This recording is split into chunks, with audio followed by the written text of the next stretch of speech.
Second, we applaud the board and superintendent's decision to continue support of the VAPA director position after Mr. Sperling left for the county office earlier this year. Mr. Cover would really like to thank you. As you know, the VAPA department provides a wide range of support and resources for arts teachers and their programs, so continued funding of the department helps ensure that our Sweetwater students receive the best arts education possible.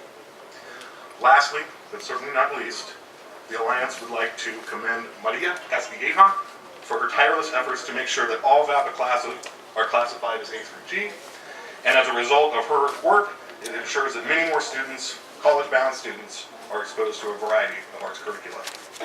So for these reasons, on behalf of the California Alliance for Arts Education and happy students all across this district, we would like to present each of you a certificate of appreciation in recognition of your efforts. Thank you so much for your past, present, and future support of the arts and education.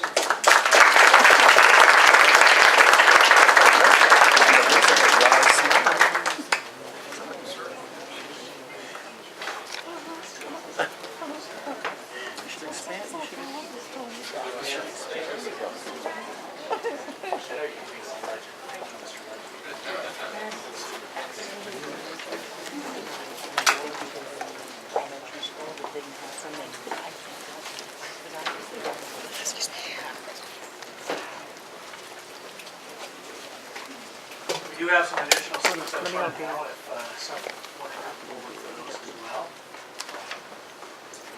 Okay, now we move on to Bond Oversight Committee report. Mr. Marinovich.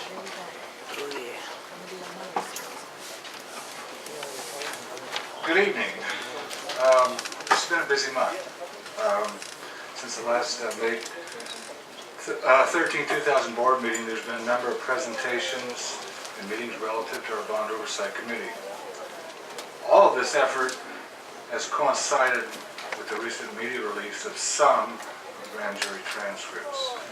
To say this is, as I said, an eventful month would be an understatement.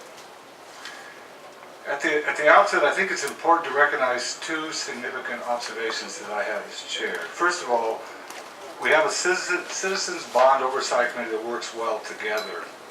It has a zeal to it, a zeal I especially noticed at the last meeting, and really has got it in terms of recognizing the importance of bond oversight. Second thing that's important that I've realized is that the key to effective bond oversight is access to any and all information available so we can decide for ourselves what we should report to the public and how the money is spent.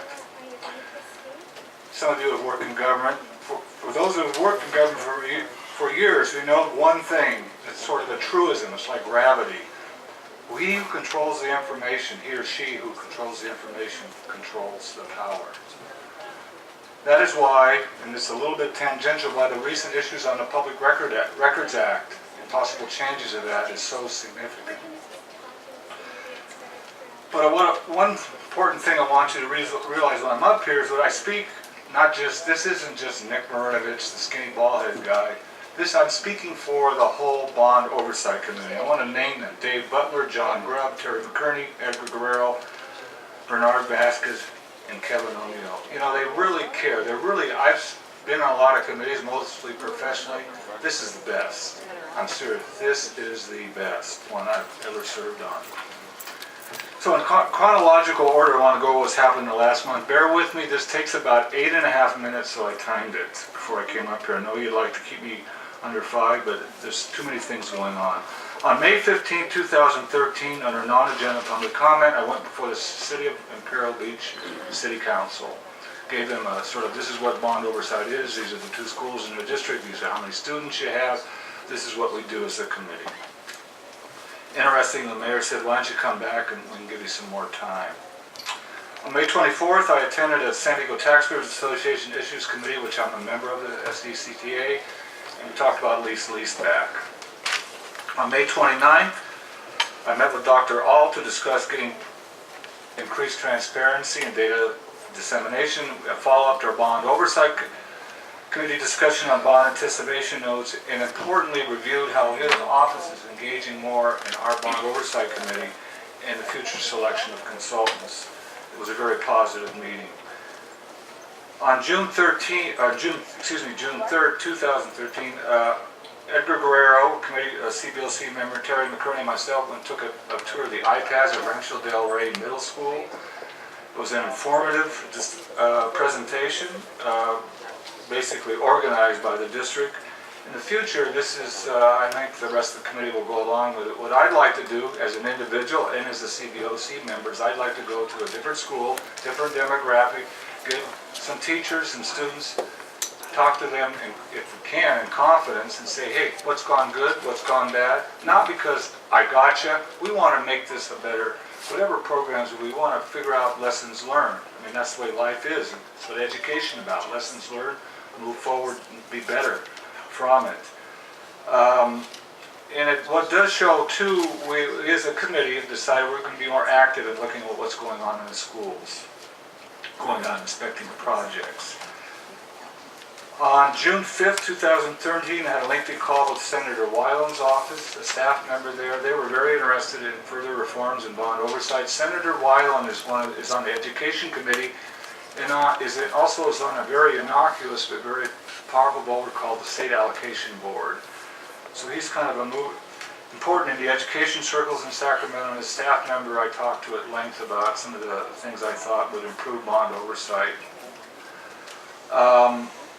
And on June 6th, went along with Dr. All to a presentation to the County Office of Ed on transparency, I guess I could call it transparency in school bond issuances. Almost done here on the meetings. On June 7th, I remember it was the day of the shooting when Obama was in the office. It was in Santa Monica. I drove up and met with the chair of the Beverly Hills Union High School. I bet you everybody wished we had the Beverly Hills Union High School district in terms of property tax revenue. Met with the chair of the Bond Oversight Committee to go over best practices in developing a training program on bond oversight. Now to the crux of the presentation, chair report. On June 12th, just the other day, we had a meeting of the Bond Oversight Committee.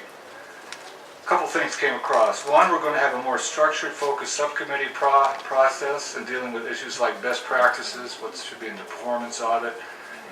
And we also agreed amongst ourselves that we would have a public open meeting retreat to kind of figure out where we're going to go as a committee, and this would be open to the public. What really that says is this committee is getting more engaged in the process. Now, I think some of the release of some of this information over the month certainly didn't hurt, but I think all along the committee has been gradually moving even more involved. Not that they weren't involved from the very start, but even more involved. We talked about at this Bond Oversight Committee the importance of the unsexy subject of preventative maintenance, making sure that the money we spend in these buildings don't get wasted. And I can tell you, this is a quick aside, when I get stopped by people, like, oh, you're on the Bond Oversight Committee, the first thing they talk about is not the school board corruption or this or that. It's my school, this pipe's leaking, or this, how come they haven't painted that in 10 years? So, maintenance is unsexy, but it's important to the students. There's a psyche part of having a school that doesn't look quite right. It can't be good for education if it's not good. There also, importantly, was an extensive discussion about the need to have possession of the full set of grand jury transcripts and exhibits related to pending criminal cases. The CBOC discussed there's a need to review these transcripts so that we can have lessons learned. And this would be referred to a subcommittee who would review those transcripts and then submit a report on lessons learned and recommendations to the full Bond Oversight Committee. But I want to read you the recommendation was that the CBO submit a request for funding to the district to acquire a full set of the grand jury transcripts with the exhibits evidence backup. 2, if the district chooses not to do so, it should tell us, respond back in writing, indicating the reasons why the decision was not to purchase those transcripts. I have a letter here that I'll submit to Dr. Brand with CCs to all of you, transmitting as chair what the committee's actions were. Again, this was a unanimous, together committee on this recommendation. And it shows really how strongly we believe in bond oversight, and we're very united on this. Second important item, of extreme interest and frustration was the lack of filling a bond oversight position.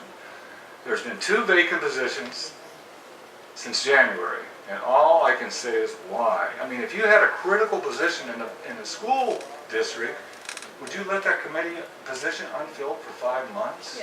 I mean, it kind of, as a committee, one, it sends a message, do you really care?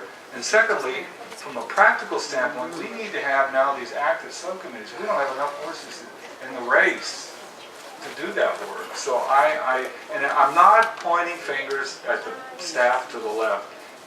Trust me, it's the system, it's not the people. It has to be. I mean, because they're very good people. I mean, you know, I've dealt with Sandra. She's no issues there with me. Lucky you, the committee re-elected me as chair for the Bond Oversight Committee for another year to carry out their actions. Lucky you. Oh, I already said that. Okay. I used to have a little bit of hair when this thing started. All right. In closing, I want to give your trustees, staff, and you know, the public who sits there, you know, what does this Bond Oversight Committee do? You know, well, we say, hey, are they spending money the right way, and how can they do better in the future? One thing I think we discovered is we got in the microscope of the media that got to the attention of the justice agencies of bond oversight. And you know, this didn't occur with a magic wand. It took the citizens who poured over those records at the voter star register and register of voters office, all these, you know, meticulous researching late at night to get together this information. And it took the media, it took the Emily Alperts of the world, the Wendy Frys, the Susan Lazzaros, the Ashley McGlons of the world to delve into this stuff. It wasn't just one media, it was all coming together. So you get the media, you get the individuals working together, and importantly, you went to the law enforcement agencies. So this has been a team to get this program on the right step forward. Secondly, the amount of money involved is astronomical. I mean, you all know that. You know, it's almost $3,000 per person in debt this county is to school bonds.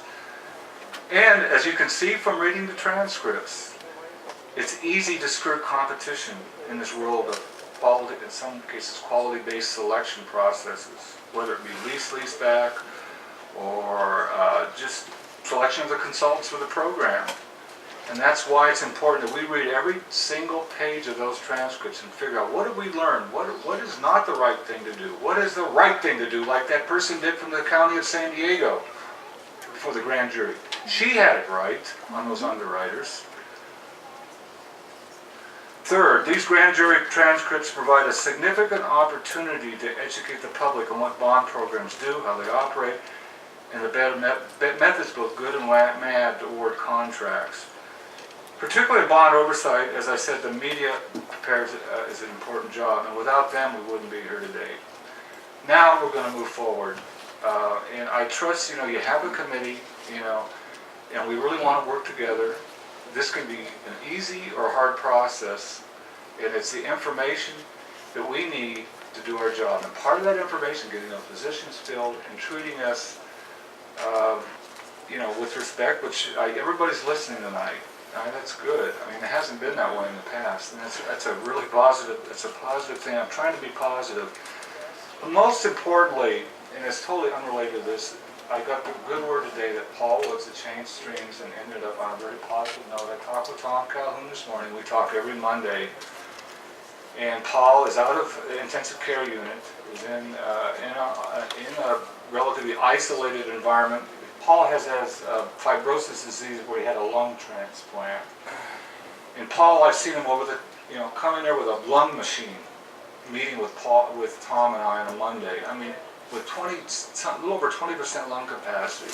I mean, that really is just good news that he's going to be on the step in the right direction. So, thank you for letting me have a little more time tonight. I felt it was important. If I could, I guess there's 2 letters that I'll pass out. Well, you can sort it.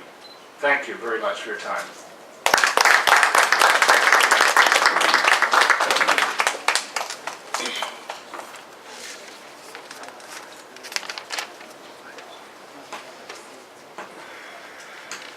At this time, we're going to move to public communication. We do have numerous cards for public communication and several staff reports tonight, so we are going to attempt to limit the time to 2 minutes. We understand as much as possible. But I also have, Dr. Brand would also like to make an announcement regarding health education and ROP as we move forward before the speakers come up. Yes, President Cardinal, members of the board, ladies and gentlemen. As a result of Friday's and Saturday's state senate vote and assembly vote, staff is comfortable in recommending that the adult ed and ROP be restored, and so will be recommended.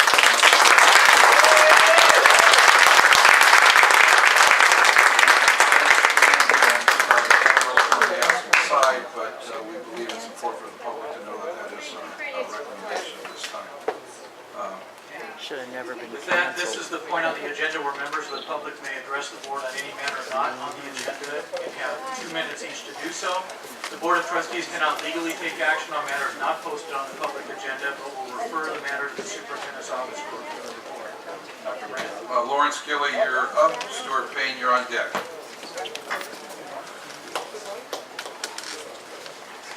Good evening, members of the board, Dr. Brand, members of the public. I need to apologize to the board for making an inaccurate statement last month in regards to this district getting 2 unsatisfactory ratings by the CHP in a row. It is not true, and thanks to Tom Calhoun who challenged me to get the facts straight. San Diego Unified did have 2 years in a row some years back. I don't know how long, but when I talked to the CHP, they did have 2 years in a row. So I apologize for that, and I thank Tom Calhoun for challenging me to get the right facts. I need to apologize to my fellow coworkers, my bus drivers and mechanics, because what they heard at the board from the board meeting was that I kind of threw them under the bus. They're not the problem. The problem is not even with the supervisors, because the supervisor of the mechanics has never ever received any kind of training in regards to school bus training or school buses at all. He comes from a dealership, so he didn't hire himself to be the shop foreman for the mechanics. It's not the supervisor of safety and training's fault for being transferred from the safety and training department to running the regular education department. The problem falls with the captain of the ship, just like the captain of the Exxon Valdez who ran his ship aground and causing major catastrophe into the environment, to the community there. We can't have that kind of action with our captain of our ship. It's time to get another captain. Thank you. Stuart Payne, you're up. Martin, you're on deck. Good evening. Nice to see you folks again. I attended a special board meeting last Friday, maybe 2 Fridays ago at 7:45 in the morning. That started late, by the way, where you did this action with the adult ed and the ROP programs.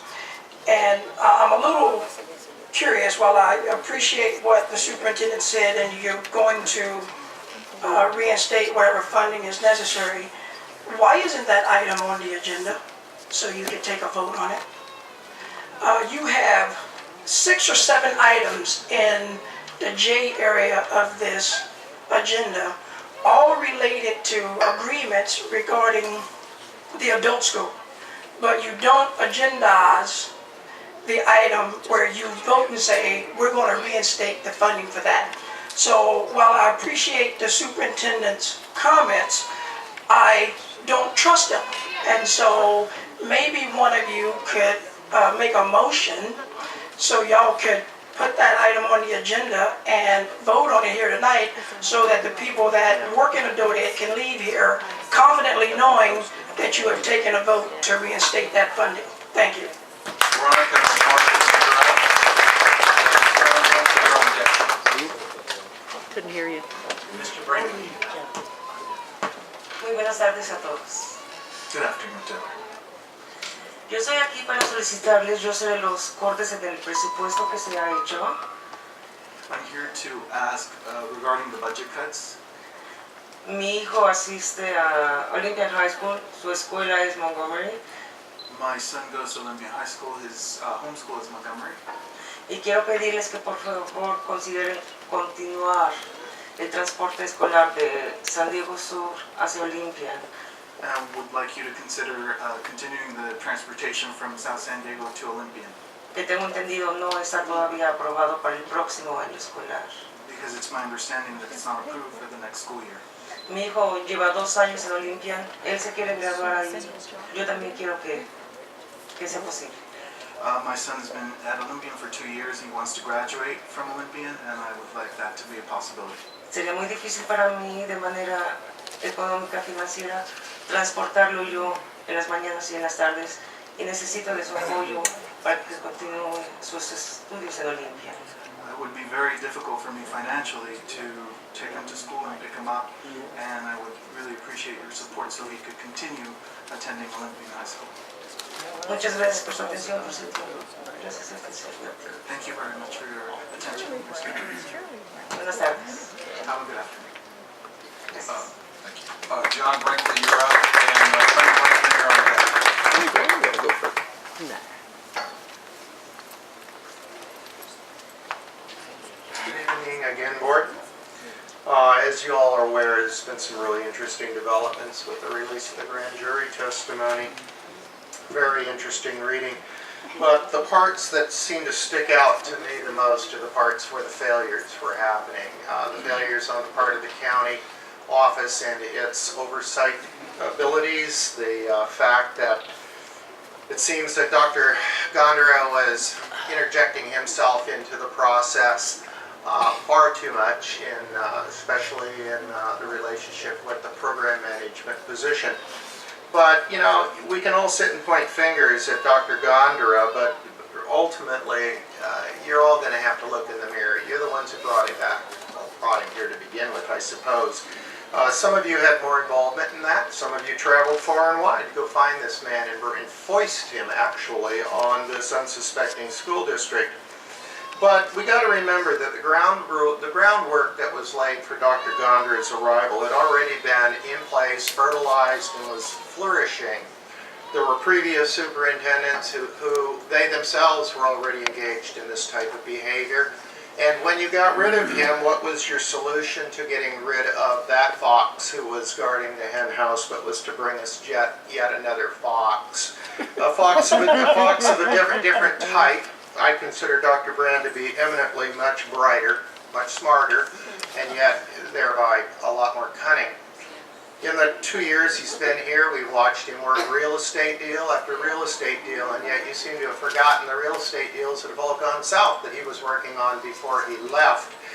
Ultimately, you're the ones who are responsible for this. And for you to sit there and say, we're working on it, we're making efforts, is just not enough. As I pointed out in the closed session, you have the feds coming at you, you're out of compliance on so many issues, and you need to be taking over some directorship and indicating to your superintendent the parts of this school district that you want to see the improvements in. Thank you. And Franklin, you're up, Terry Thomas, you're on deck.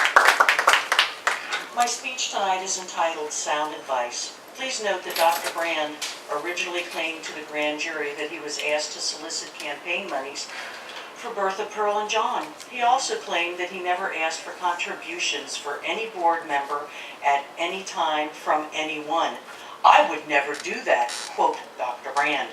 Well, that covers a lot of years as superintendent. Does anyone believe this? Of course not. Martinez control. How did that come out of my mouth? We all know Dr. Brand lied to the grand jury, right, Mr. Cartmel? Renee Flores told almost the real story. The solicitation for funds from SGI was for you and John McCann. I believe the testimony given to the prosecution originally by Dr. Brand will prove this to be true. But then you guys already have all that. What's intriguing is, why just throw Pearl and Bertha under the bus? Why did he only throw McCann?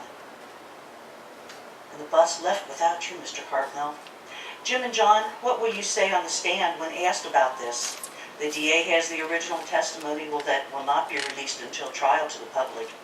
Newsflash, it's a felony to lie to the grand jury. The contract you gave Brand included attorney fees, like Gondara. It states that we pay, but not if he has committed perjury. After the lawsuit against him for perjury, he will be forced to retire. Thank God. Sound advice, get rid of him while you can. Don't be held hostage by taking the path of least resistance, as is your history. Another news flash. You're here for the advancement of the district, not Brand's or your personal aggrandizement. And a postscript. Arlie, please don't be eating a delish with Dr. Brand. Our phones have been ringing off the hook since you're out having dinner again. And, excuse me, I can't forget the most important thing. The bullying environment of the district is now at Hilltop, and McLaughlin has not solved it. Jerry Thomas, you're up. Maddie, how are you on that? Hello, my name's Jerry Thomas, and I'm a resident of Chula Vista. I'm going to invite you to a meeting, but I would like to read a statement. Everybody's been asking me questions. Nobody understands what's going on at this school. And my family goes back 120 years in politics and government, religion, and everything else. And this is beyond, this is like Alice in the Wonderland. And I want to read my statement, and I want you to just sit there and think about it. Think about the answers in your own mind. Why are you here? Why are you here? Is it to prepare a diverse population for further education or occupational changes? Is it not to help students apply knowledge to the real world problems and situations? Who is the community you are elected to represent? That's very important. Is it the South Bay community struggling with changing social and economic forces in the world around it? Why have the people of the Sweetwater Union High School District been treated disrespectfully by you for years? Respect is like air. When you lose it, nothing else matters. Why are we meeting in an uncomfortable place like this with not enough space for all the people?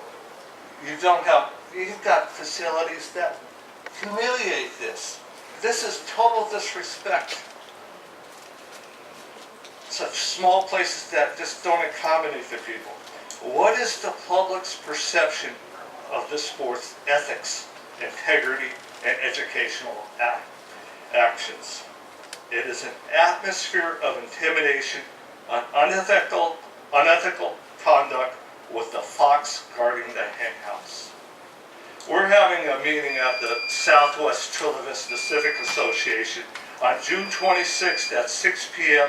in the South Chula Vista Library at, will you shut that damn thing off? What's the matter with you? That's insulting. You cut it down from 3 minutes to 2 minutes, from 3 minutes. Listen, I planned for 3 minutes. You got to start putting stuff on the agenda. Focus on I'm focusing. You make your own rules with no transparency. I live right next door to that 7:45 meeting. You don't let the people know at all what's going on here. You're insulting with that. I was expecting to talk for 3 minutes. And all of a sudden, you guys have absolutely no respect for this community. You should be ashamed of yourselves.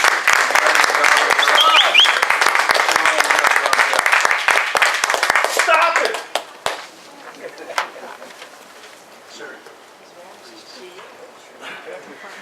Over a year and a half has gone by since the suggestion of campaign contributions was brought before this board.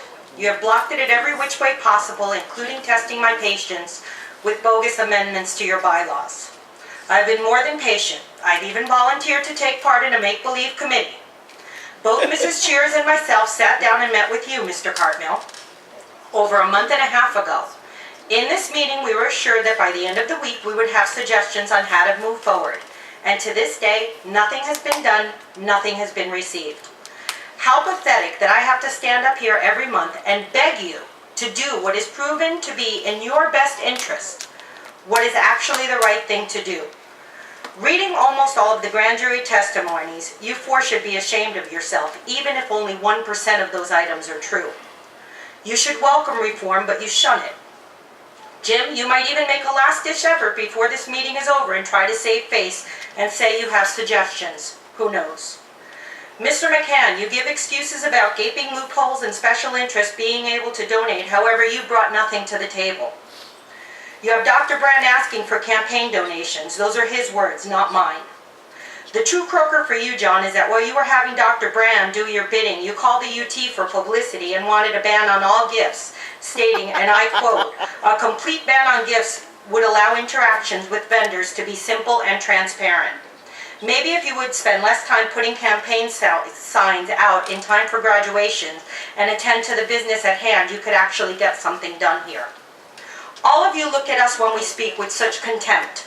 But over the past 3 years, we have raised concerns on contributions, spending, change orders, among so many other things. None of you gave it a second thought, and we were right almost every time. You all knew it and did nothing about it. Now look where that got you. John, you brag all the time that you're the only one up there that doesn't have charges against them, but you're just as dirty. You just started late in the game. Christina, you're on deck. Oh. John, you know better. It's opportunistic, it's self-promotion. That is my property. It's not, it's in the public right of way.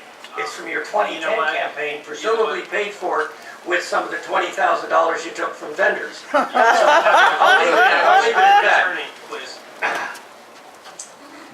In the last And 15 Mr. years, O'Neill, when you ran for water board, you had to make. He's her using his sign time. violations. He's using his time. he's not supposed to be speaking, right? Shut up, McCann. Okay, in the last 15 years, I have watched the Sweetwater Board go from inadequate to incompetent. I've been reading the grand jury testimony. What Ms. Durges has to say about choosing your bond underwriters is the poster child for, God, corruption. How bad can it be? And there's more to come in that matter. I read where they're going to fire Paul Woods because they want to move one of the other fellows down and bump him and he can go to Contra Costa, and you've got your vendors are involved in this decision, and HR seems to be compliant or at least complicit. And I'm saying that there is going to be